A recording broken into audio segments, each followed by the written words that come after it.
programas en vivo. 98.9 y 99. La radio que a todos nos gusta. Y 99. La máxima diversión. Y 99. Innovadores y originales como tú. Y 99. Nuestros talentos siempre están listos para ti. Y 99. 98.9 en tu dial. ¡Qué buena radio! Y 99. El siguiente programa tiene clasificación A, apto para todo público. Aquí empieza Contrapunto Liberal, junto a Natalia Arias y José Lo Andrade, quienes analizarán los desafíos y oportunidades que definen nuestro presente y futuro. Acompáñanos en este viaje de análisis y discusión. Bienvenidos.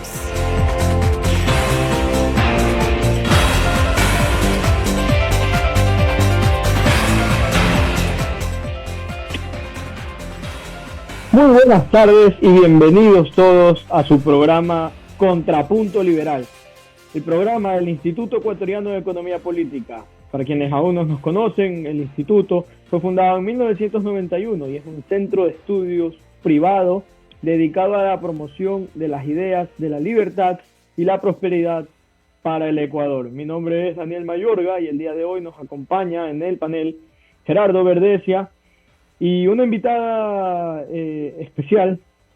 Contamos el día de hoy con Gabriela Guerrero, también conocida en redes sociales como La Politeca. Ella es abogada, politóloga y docente universitaria de la Universidad San Francisco de Quito. Gabriela, Gerardo, bienvenidos, gracias por estar acá. Y estaremos conversando el día de hoy sobre el panorama electoral y el futuro de mucha incertidumbre y qué es lo que le depara al Ecuador en las próximas semanas. Bienvenida, Gabriela. Muchísimas gracias, buenas tardes, gracias Daniel y Gerardo por la invitación, qué gusto el poderles acompañar. No, gracias por aceptar nuestra invitación. Como comentábamos en el programa pasado, nos enfrentamos ahora a un escenario electoral complejo en una segunda vuelta a la que le precede una primera vuelta bastante polarizada, pero antes de entrar, si quieres, en elucubraciones sobre lo que pueda pasar el 13 de abril, quisiera tus primeras impresiones sobre el resultado de la Asamblea, de la configuración de la Asamblea Nacional, algo que a mi criterio todavía sobre lo que no se ha reflexionado lo suficiente. ¿Qué nos espera al Ecuador en el legislativo? Bueno, yo creo, para mí principalmente la Asamblea termina siendo, digamos, la parte legislativa es el poder principal de un Estado, ¿no? En cualquier Estado es el tomador real de decisiones. Y lo hemos visto a lo largo del tiempo. Si es que tenemos un ejecutivo donde no hay una fuerza legislativa, ese ejecutivo no hace nada, por más de que tenga apoyo popular, ¿no? Entonces, la conformación de esta asamblea claramente es una asamblea polarizada, tenemos un claro bipartidismo ahí. Los actores más pequeños van a ser cruciales, es decir, los asambleístas que han ganado una curul y que son de partidos, digamos, dispersos en torno a estas elecciones que tuvimos, serán los reales tomadores de decisiones porque será ahí donde vayan los asambleístas, ya sea de la bancada de ADN o ya sea de la bancada de RC, a solicitar votos. Y eso significa que el poder de coacción que van a tener estos actores pequeños es bastante alto. Ok, si es que tú quieres que yo dé el voto y apoye a la bancada, ¿qué me ofreces tú de vuelta, no? Entonces, yo creo que se viene una asamblea ahí donde tenemos que no ponerle ojo a las dos grandes bancadas, sino a los actores pequeños. Esos van a ser los que realmente se vendan, creo yo, al mejor postor. ¿Qué tal? Un saludo, Gabriela, Daniel, buenas tardes a los dos, buenas tardes a todos los oyentes. Gabriela, yo quería ahora ir un poco a comentar los resultados de primera vuelta que tuvimos, porque a mí personalmente me llaman la atención varios puntos. Bueno, para empezar, todas las últimas elecciones que el Ecuador ha pasado, siempre se ha dicho, se ha sostenido el discurso de que es una elección crucial, importantísima y que determinará el rumbo del país para los próximos años y que Ecuador se juega mucho, etcétera, ¿no? Todos esos discursos, los cuales comparto, ¿no? Pero también es verdad que si se repite cada vez que hay un proceso electoral, pues, o podemos decir que, por un lado, que el discurso pierde un poco de importancia o valor, o por otro lado, a lo mejor es que estamos siempre jugándonos la vida. Pero la realidad es que en este resultado de primera vuelta, sí tuvimos ciertos resultados a analizar, curiosos, ¿no? Por ejemplo, por un lado, la realidad de que por primera vez en mucho tiempo la candidata correísta no ha quedado en primer lugar en la votación, ¿no? Sino que ha sido el candidato más bien entendido como el anticorreísta, ¿no? Pero no solamente eso, sino que lo que concebíamos o entendíamos como el techo del correísmo también se ha roto por una diferencia amplia, ¿no? Pasando de un 33-34%, que es lo que normalmente se decía que es la votación dura del correísmo, a un 44%, ¿no? Entonces, la realidad es que sí existen componentes inéditos o curiosos en estos resultados y por lo tanto en el proceso electoral en su conjunto. Y queríamos conocer un poco tu mapeo de la situación, a qué se pueden deber estas características para después pasar un poco a echar la vista un poco hacia el futuro. Gracias, Gerardo. Yo creo que hay varias cosas que tú también recalcas, ¿no? La primera diría yo que al presidente le fue bastante bien en las elecciones, porque logra tener 44 y tanto por ciento de votos después de haber pasado un año terrible. Finales de año creo que fue lo peor que le pudo pasar al gobierno en el 2024. Tuviste crisis energética con 14 horas de cortes.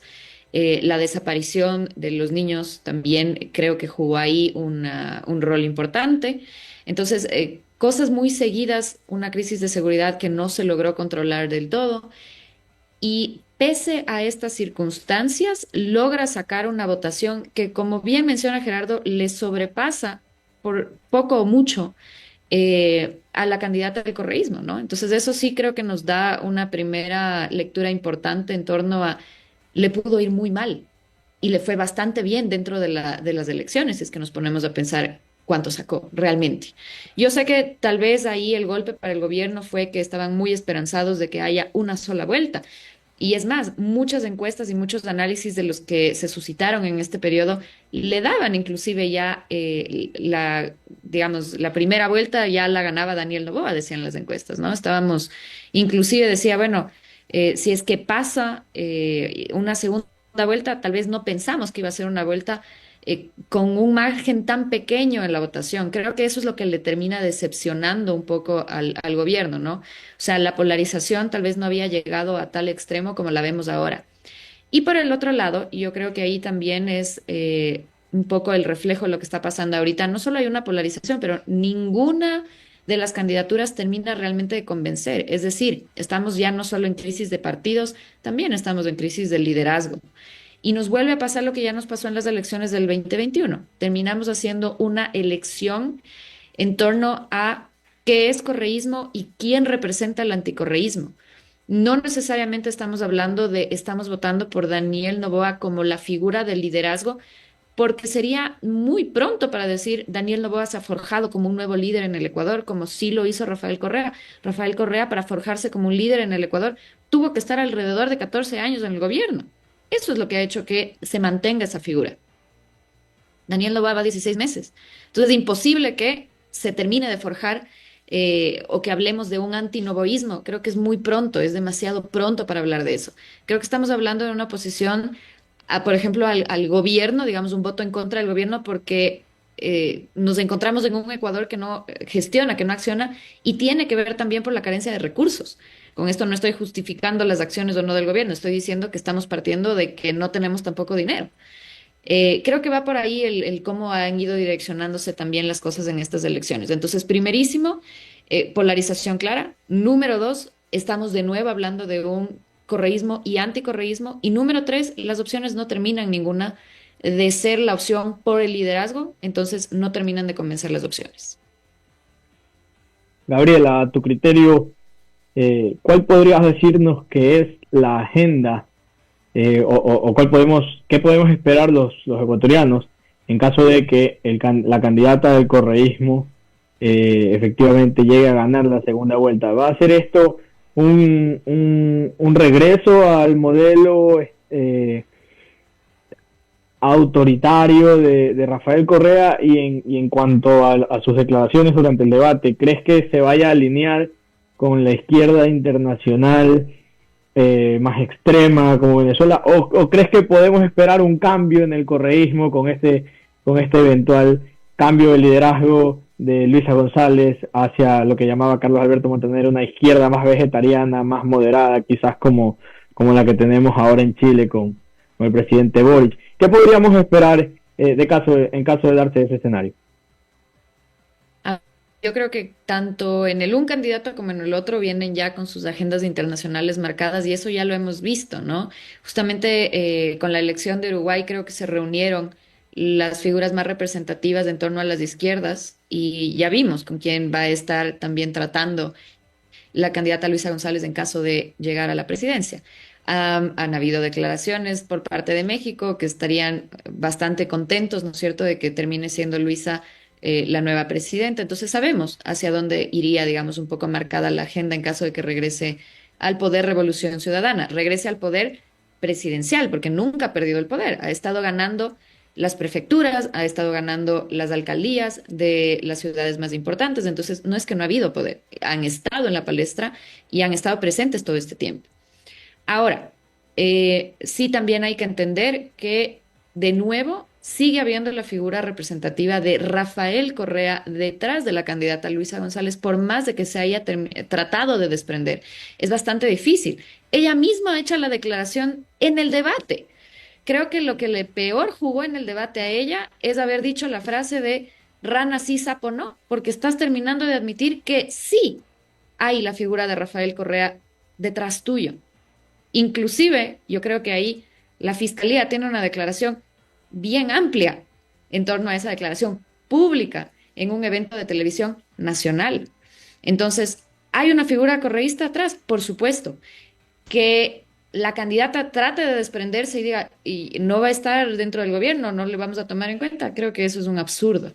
Es un absurdo, es un engaño al propio votante fuerte del correísmo que piense que no va a haber un Rafael Correa detrás, ¿no? Entonces, creo en todo caso que en el punto positivo de esto es que ya sabemos qué es el correísmo, ya sabemos hacia dónde apunta. Yo no creo que va a cambiar de rol o que va a tratar de ser algo que no es. Ha vendido claramente su idea a lo largo de todos estos años y por eso menciono, ya lo ha hecho a través de las posiciones de autoridad que tiene en este momento. Entonces no va a ser diferente a algo que ya no esté haciendo ahorita. El correísmo no se ha ido, el correísmo está presente, latente, no está muerto, está fuerte, creo yo. Lo que pasa es que también está fragmentado, como lo ha hecho otros partidos políticos. No es que no ha salido golpeado, por supuesto que está fragmentado porque grandes figuras del correísmo también han dado un paso al costado. Yo no creo que tenemos que sorprendernos con el correísmo de hacia dónde va, porque ya lo sabemos. Tal vez a mí me preocupa un poco hacia dónde iría ADN, porque es un partido catch-all que ha venido de todo un poco y se está tratando recién de formular. Tal vez ahí deberíamos ponerle un poquito más de atención. Tal vez solo contestando un tema adicional, hablamos de autoritarismo, pero el autoritarismo va a venir por los dos lados. Ya sea que termine ganando Daniel o ya sea que termine ganando Luisa, porque como tenemos de nuevo una asamblea polarizada, alguien va a tener que tomar control y dominio de eso. Entonces, quien termine siendo la figura presidencial va a tener sin duda alguna que hacer ciertas actividades autoritarias para poder gobernar, porque si no, no lo van a poder hacer. Claro, viendo así el panorama, podríamos decir o prever que va a ser un periodo, gane quien gane, un periodo presidencial complejo, ¿no? Porque como tú dices, Gabriela, más allá de quién gane la elección, existen otros poderes que también están bastante fragmentados y el principal que permite que se avance hacia una agenda o hacia otro, que es la Asamblea del Legislativo, está muy fragmentado y bueno, ya conocemos un poco cuál es la forma en la que se suele manejar, que es con mucho conflicto, pero bueno, quién sabe, ¿no? Porque en última instancia no nos debería luego sorprender los tipos de acuerdos que entre los partidos pueden acabar llegando, ¿no?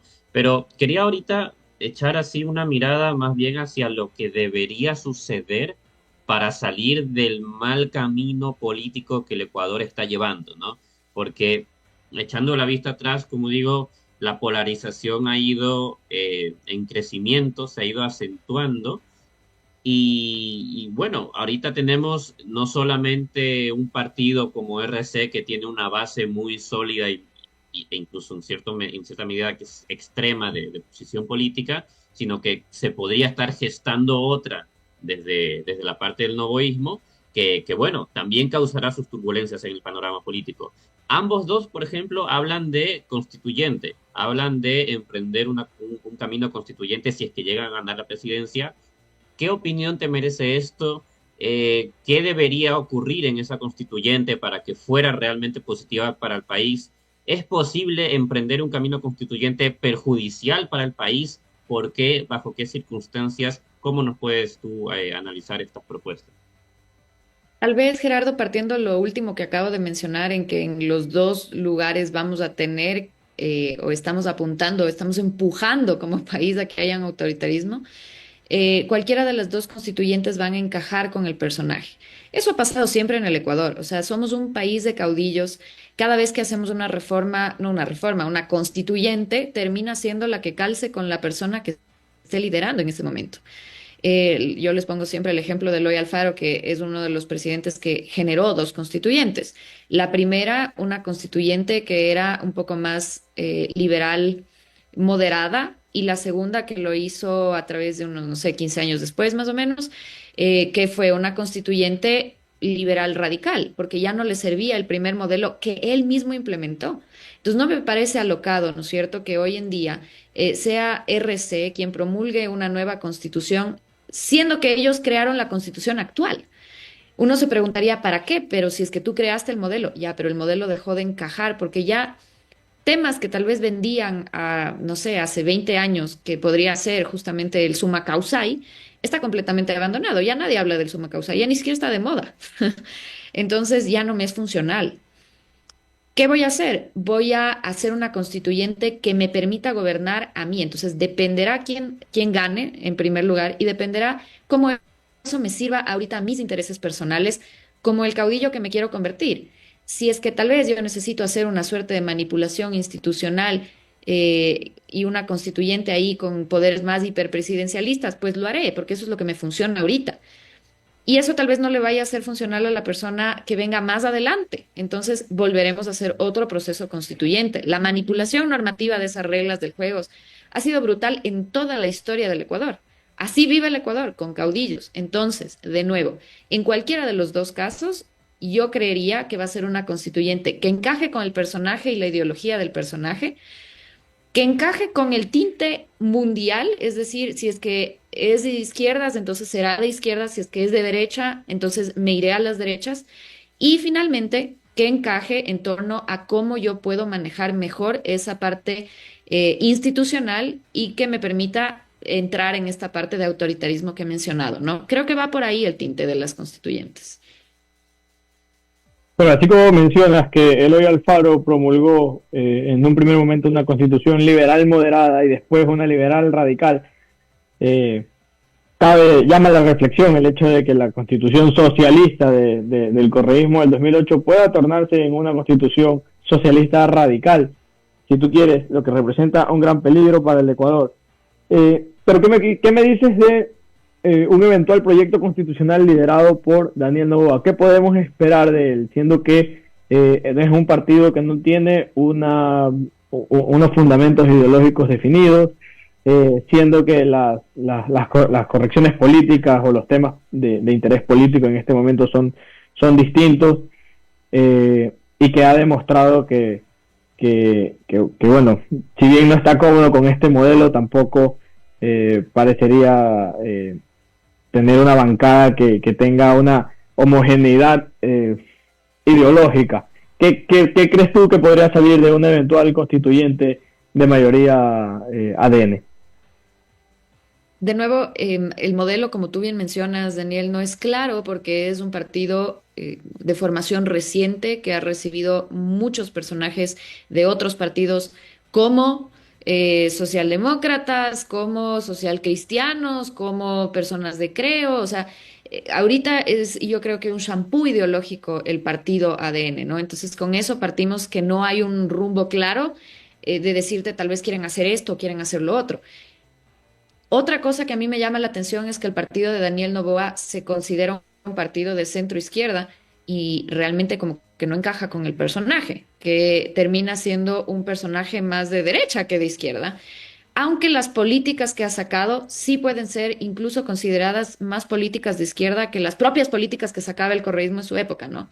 Entonces hay muchas cosas que llaman la atención. Yo te diría que creo que sí va a pasar en esa constituyente, que volvamos a tener una división tripartita de poderes, es decir, que eliminemos el Consejo de Participación Ciudadana y Control Social como transparencia y control social, que es la quinta función del Estado, y eliminemos probablemente el electoral también. Entonces, que volvamos a la división tripartita, que arreglemos la situación del Consejo de la Judicatura, que creo que es uno de los focos que ahorita impiden que haya una buena administración de justicia, y probablemente se revea las acciones no se revea, sino se piense qué se hace con la Corte Constitucional, porque puede ser un foco importantísimo. Creemos que la Corte Constitucional está ahí para generar jurisprudencia, pero no nos hemos dado cuenta que es el actor principal dentro de la política. Está ahí para dirimir los temas políticos. Ha estado ahí para la muerte cruzada, está ahí para no sé, justamente las consultas populares, está ahí en los juicios políticos, está ahí en la veeduría de qué hacemos, bueno, con la vicepresidenta, se queda o no se queda. Entonces, es un actor importantísimo en temas de política y yo creo que también ahí, si es que, por ejemplo, quien llega a ser presidente pierde el apoyo de la Corte Constitucional, también está de manos atadas. Entonces yo sí creo que tal vez ahí se va a rever las funciones o la permanencia de la Corte Constitucional, o si volvimos a tener una suerte de Corte Suprema, por ejemplo. Yo creería que más bien esos son los puntos focales en los que se va a concentrar ADN si es que llega, por ejemplo, a ser gobierno, que además son los temas populares que nos han tratado de hacer dentro de las consultas y que no se ha logrado hacer a través de la consulta, y que esta es la oportunidad para que se eliminen, por ejemplo, estas instituciones, ¿no? Creo que tal vez apuntaría por ahí. No dejemos de lado los recientes hechos en México, un gobierno que abiertamente ha apoyado al correísmo y en el cual se acaba de llevar a cabo una reforma judicial bárbara que tiene perplejo a todo el mundo, y es el hecho de que todos los juzgadores, todos los órganos de poder jurisdiccional en todo México van a ser electos democráticamente. Es decir, la absoluta politización de la política, que no es descabellado pensar que podríamos correr un riesgo de esta naturaleza si es que un gobierno de la misma tendencia llegase al poder en Ecuador. Gerardo. Sí, ya para ir terminando tenemos unos minutos adicionales y yo quería, Gabriel, hacerte la última pregunta, aterrizarla a lo que es el contexto que vive la sociedad civil ecuatoriana, porque hay un comentario que a mí me llama la atención, o sea, una realidad que me llama la atención. ADN es un partido que se acaba de fundar y no tiene fundamentos o bases ideológicas, pero es el partido más votado dentro del electorado, es el partido que tiene una fuerza en la Asamblea muy fuerte, entonces tiene mucho respaldo ciudadano, pero podríamos entonces decir que es un respaldo sin fundamento ideológico. La sociedad ecuatoriana de por sí no tiene fundamento ideológico. ¿Por qué le dio el voto a ADN entonces? ¿Y qué debería cambiar o qué deberíamos hacer, qué se debería impulsar para tratar eso, de construir unas bases ideológicas, unos pilares ideológicos sólidos sobre los cuales se sostenga cualquier plan de gobierno futuro? La parte que tenemos que trabajar es la parte de educación política. Nadie sabe cómo funciona la política en este país. Entonces, ¿cómo queremos tener un sistema de partidos si no sabemos cómo funciona ni siquiera la política? Por eso hay tanto transfugismo, es decir, tanto camisetazo.